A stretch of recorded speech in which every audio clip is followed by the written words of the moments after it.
Welcome to our channel. Today we're diving into the fascinating world of survivalist communities.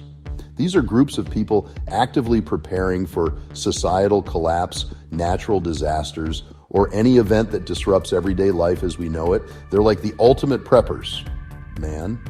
We're gonna break down the stereotypes, the myths, and the realities of these communities. We'll explore their history, their motivations, and the skills they're mastering to survive anything that comes their way.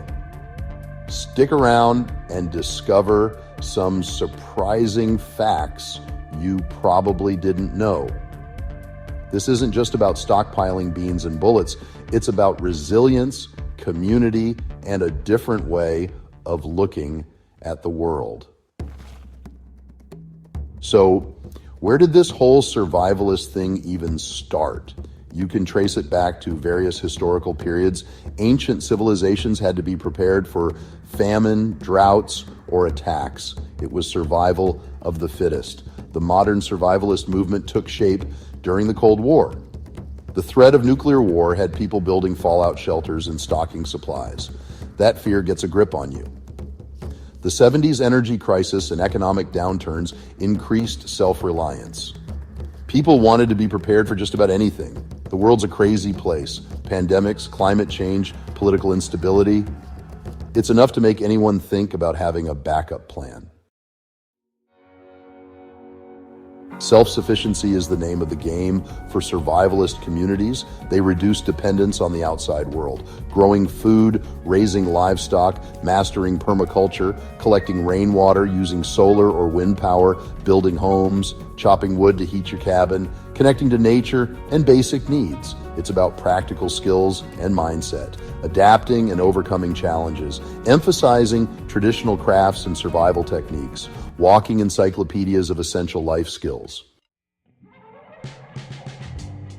Now, when it comes to community structure, it's not a one-size-fits-all situation. Some survivalist communities are tightly knit with shared resources and decision-making. They operate like a small village, working together for the common good. Others are more loosely affiliated with individuals or families maintaining their own autonomy while still supporting each other in times of need. It's like a network of like-minded folks who can rely on each other when things hit the fan. Leadership styles vary too. Some groups have elected leaders, while others rely on consensus-based decision-making. But the underlying principle is usually one of self-governance and independence from external authorities. They value their freedom and their ability to live according to their own rules, man. It's about taking responsibility for your own destiny. All right, let's address the elephant in the room. There are a lot of misconceptions about survivalists. People picture them as paranoid extremists, hoarding weapons and waiting for the apocalypse. And yeah, there might be some extreme examples out there. But the reality is, most survivalist communities are just regular people from all walks of life. They're doctors, teachers, engineers, you name it. They're not all gun-toting conspiracy theorists living in underground bunkers. They're simply individuals and families who value preparedness and self-reliance. They're concerned about the future and want to be ready for whatever life throws their way. It's not about being afraid, it's about being responsible, man. It's about taking control of your fate and not depending on the government. Survival skills training is a huge part of the survivalist lifestyle. They take their preparations seriously, man. We're talking about learning how to build fires, find food and water in the wild, and navigate using the stars. They practice first aid skills, self-defense, and how to survive extreme weather conditions. They understand that their skills could be the difference between life and death in a crisis situation. Many communities organize regular training sessions, workshops, and even mock disaster simulations and actually put their skills to the test. They share their knowledge and learn from each other's experiences. It's like a real-life version of those survival shows, but with higher stakes. They're not just doing it for entertainment, they're preparing for the real deal. Now, let's talk economics. Many survivalist communities explore alternative economic models, often relying on bartering and local trade networks. They understand that traditional currencies might become worthless in a societal collapse. They value practical skills and resources over material possessions. A skilled blacksmith or a farmer with a surplus of food could become invaluable members of the community. Some communities even create their own internal currencies or use precious metals like gold and silver for trade. It's about creating a system of exchange that works for them, independent of the outside world. They're not just prepping for the apocalypse, they're reimagining what a sustainable and resilient economy could look like. Communication is key, even in a survival situation. Survivalist communities often have backup communication methods in case phones and the internet go down. We're talking about ham radios, CB radios, and even signaling techniques. They understand the importance of staying connected with each other and with the outside world, especially in a crisis. They know that information could be crucial for their survival. Some communities even establish early warning systems to alert each other of potential threats or emergencies. It's about being prepared and staying informed, even when the rest of the world is in chaos. They're not just surviving, they're creating resilient communication networks that can withstand anything. Now, let's talk about the environment.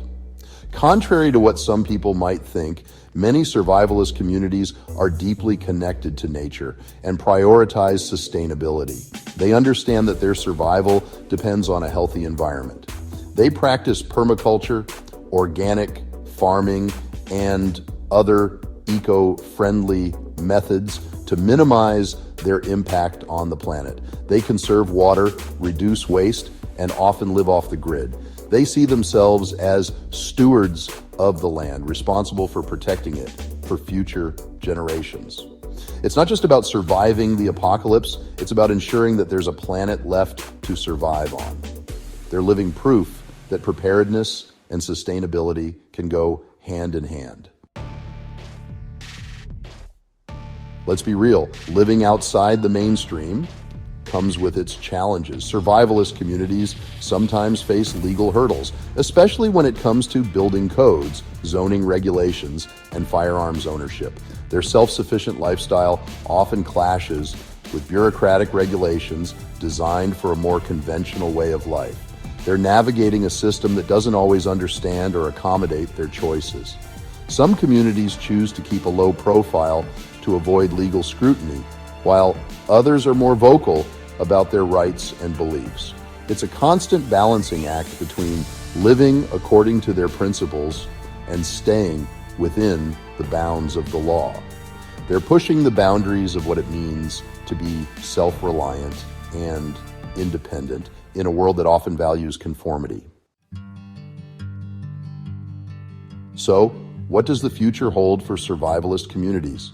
As the world faces increasing uncertainty, from climate change to economic instability, it's likely that more people will be drawn to the idea of self-reliance and preparedness.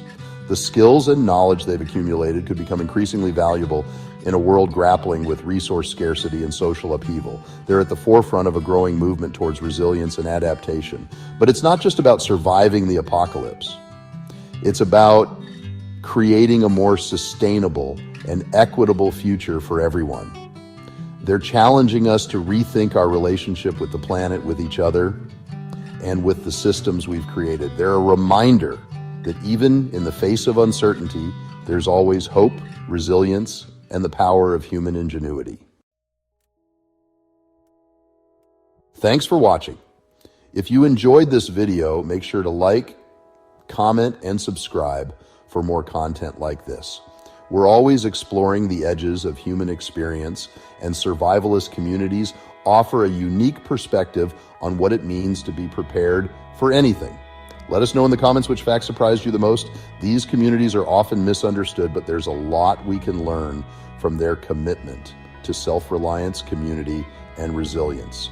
And hey, even if you're not ready to build a bunker in your backyard, there's no harm in picking up a few survival skills. You never know when they might come in handy.